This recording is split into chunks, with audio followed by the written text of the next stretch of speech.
the Cardinals keep on rolling, and the Phillies, very frustrating team. Hello, everybody, and welcome back to Max Sports Entertainment. My name is Deepak Shankar, and here we're going to recap the Phillies versus the Cardinals series that took place and finished about a few days ago. And since then, the Phillies have actually swept the Twins. I mean, they should sweep the Twins. The Twins aren't that good, but it was good to see them finally get a sweep, especially on the road. The Bats finally woke up. They scored, I think, 20 plus runs in that series. Pitching looked pretty good.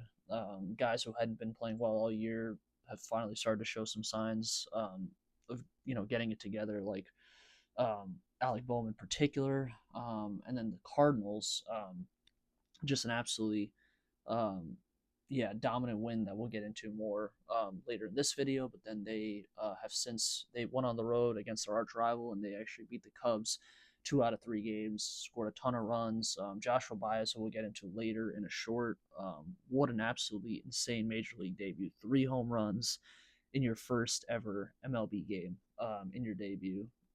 First time that's ever happened, and so that was incredible to see. But they have all sorts of firepower on offense, and they just overpowered the Cubs at Wrigley during those 3 games to win 2 out of 3. So, and if you like more of this content, be sure to like, subscribe, comment, share, turn on post notifications, all that good stuff.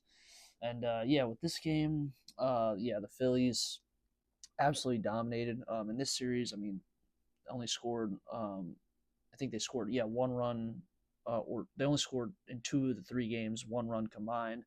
And then I think they had one good game where they scored quite a few runs. It was let's see. I mean they got shut out against in one game. They scored 1 run, and then they won the first game of the series 6-5. But even in that game, I mean they had a 6-2 lead, and then the Cardinals came back, made it 6-5, and then the bullpen was just barely able to hang on to be able to get the win there.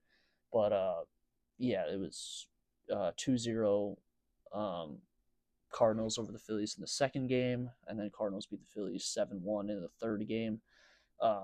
And the offense just did not show up multiple times. Too many times it's happened throughout the year where I think it's the like 25th time or something like that the Phillies have been either shut out or scored only 1 run in a game.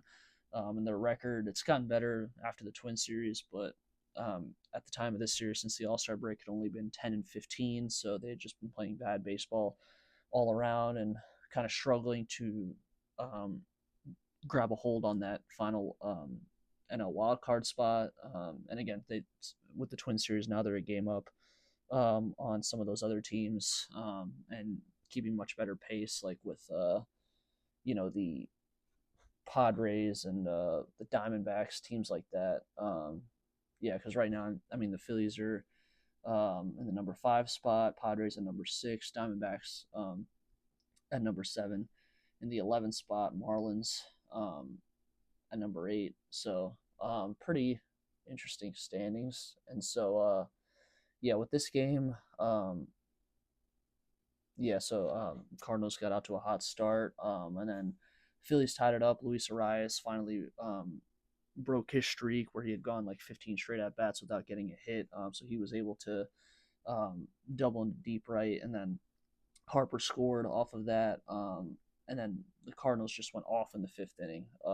They scored, 3 runs, pretty much put the game out of reach, and then tacked on a couple more in the 7th. Phillies just didn't have an answer, and it was just tough to watch, especially because you see someone like Zach Wheeler, who's been an ace for so long, been a dominant pitcher for the Phillies for multiple years now, multiple-time All-Star, near Cy Young winner, and he's starting to lose some of his velocity, especially after the injury he had recently in the last year or two. And he started off the season like prime Zach Wheeler, like picked up right where he left off pre-injury, but especially since the All-Star break, his velocity started to drop, and it's hitters are attacking him, and he just has not been good the last 3 or 4 starts or so, where the fastball, especially the speed, is starting to decline.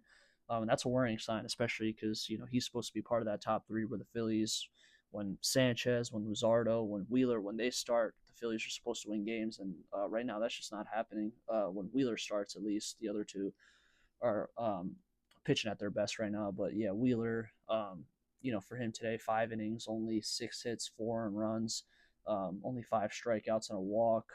So it just didn't put the Phillies in a great position with the bats. And obviously, it's a lot of times in the past, like I said, because of how great he's lost some games, where he's pitched his heart out and absolutely gone crazy, where he's pitched 7 innings, giving up only 1 or 2 runs, but the Phillies offense hasn't been able to capitalize. But today was the opposite, and Harper kind of alluded to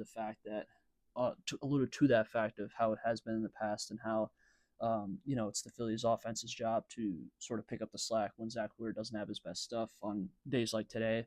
But I think it was definitely a joint effort in terms of both Wheeler not being good, plus the bullpen with Alvarado. I mean, he has just not been good at all whatsoever since he came back from the PED suspension.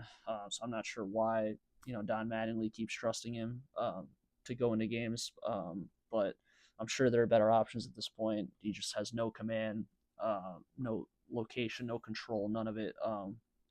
And yeah, he just walks too many. I mean, in this game, he walked 3 guys, and he's just not able to get guys out. And that's obviously the name of the game. Bullpen coming into tough situations, trying to get outs, having that control and that velocity on the fastball and the changeup and all sorts of other pitches. But yeah, it just has not been great for Zach Wheeler, and also for the Phillies offense too. I mean, I think overall, big picture, definitely more blame falls in the Phillies offense for just how many times they struck out, especially their main top guys, the Schwarbers, the Turners, the Harpers, etc.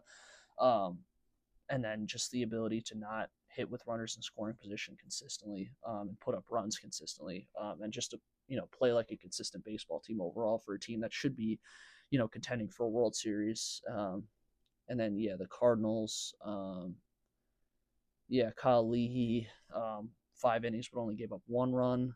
And then, yeah, the Cardinals, yeah, they had, just much better at bats, more offensive firepower that they've consistently shown. Jordan Walker, Alec Burleson, Weatherholt. I mean, they just got dudes who can hit. So it's, and playing in St. Louis, I mean, that's a historic franchise, and they generally put out really good teams. So it's never going to be easy beating them. So it's not like I'm saying that, but also you would have liked to see better effort, or really just better execution from the Phillies. And so unfortunately, that just did not happen today. And we'll see how the Phillies can carry it on, if they can even make the playoffs at this point, and if they can make the playoffs, really see how far they can go, considering this is probably the last dance with this core of players that they've kept running it back with Harper and JT Realmuto and Schwarber, Harper, Aaron Nola, those guys. So we'll see if they can finally get it done this year. Who knows? And right now they sit in second in the NL East behind the Braves, and then the Cardinals are definitely on the come up. I mean, they only place to go for them is up. I mean, they right now I think are third in the NL West, behind, where was it, the American League overall. Yeah, I believe they were behind both the Cubs and the Dodgers, I believe, right? Or yes, for yep, yeah, first in the NL Central, or excuse me, third in the NL Central with the Brewers and the Cubs, who are ahead of them, ahead of the Cardinals. So yeah, we'll see how far they can go, and go from there. And so yeah, that's all I had. Appreciate you guys for listening. Be sure to like, subscribe, comment, share, turn on post notifications, all that good stuff. And yeah, I'll catch you guys on the next one.